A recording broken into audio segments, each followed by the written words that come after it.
Hello and welcome to News Now. I'm your host, Taylor Inman. We're going over the biggest headlines this week for Northwest Montana.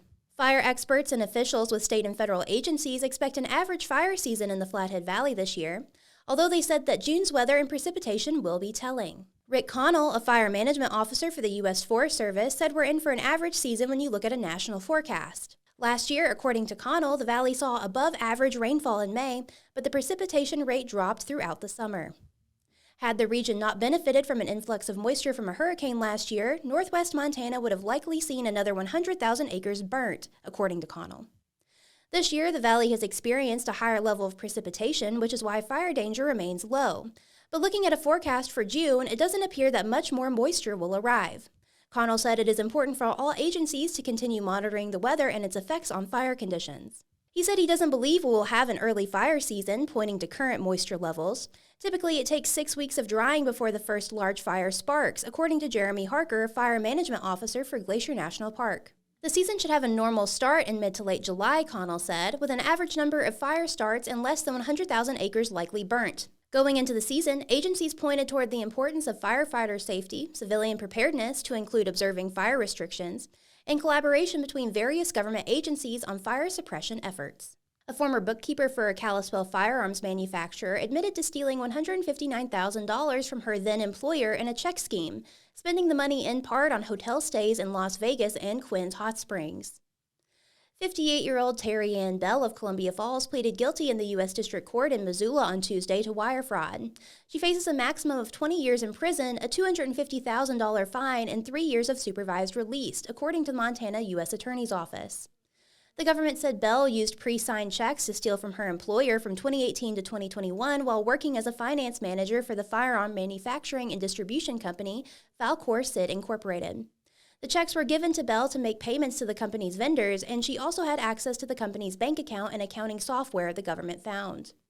The U.S. Attorney's Office said Bell wrote checks from Falcor to herself or her creditors and then edited the payments in an accounting system so that they appeared to be for legitimate business expenses.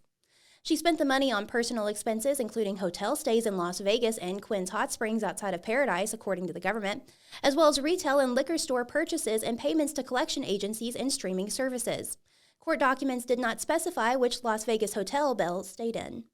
The company owners started to suspect Bell was stealing money in the fall of 2021 and conducted a financial audit and found Bell made 45 unauthorized transactions, stealing a total of just more than $159,000. Bell was released for further proceedings with a sentencing set for October 8th. Representative Courtnay Sprunger, a Republican from Kalispell, said Tuesday that she voted in support of holding a special session of the Montana legislature to address immigration, but her response apparently did not arrive in Helena by the June 7th deadline. The request for a special session on immigration was one of 3 failed pushes this spring to reconvene the legislature. According to the Montana Secretary of State's office, just 59 legislators backed the immigration request. For the session to occur, a majority of legislators, greater than or equal to 76, needed to approve the request under Montana Code. Sprunger said in a statement on Tuesday that she voted yes for the election reform and illegal immigration special sessions, though her votes would not have changed the outcome. The request for a special session on immigration, spearheaded by House Speaker Matt Regier, came days after an immigrant family allegedly arrived in Kalispell. Republicans at the state and federal level used the family's arrival to blast the Biden administration and its immigration policies. Regier indicated that lawmakers were drafting a bill modeled after legislation in Texas and Iowa prior to the state's results. Texas Senate Bill 4, which is mirrored in litigation, lets local law enforcement arrest and deport people in the state illegally. The Biden administration opposes that law, arguing that immigration policy and enforcement rests with the federal government. Despite requests for a special session failing, Regier said there were plans to bring the bill to the 2025 legislative session. Thanks for joining us. News Now is a podcast from the Daily Interlake. We're proud to be the largest independent newsroom in Montana and the oldest paper in the Valley. Consider becoming a subscriber to support our work. Call Circulation at 406-755-7018 or go to the subscribe button in the top right corner of our website. And if you haven't already, subscribe to our YouTube channel to never miss an episode of the pod. Everybody stay safe and have a great week.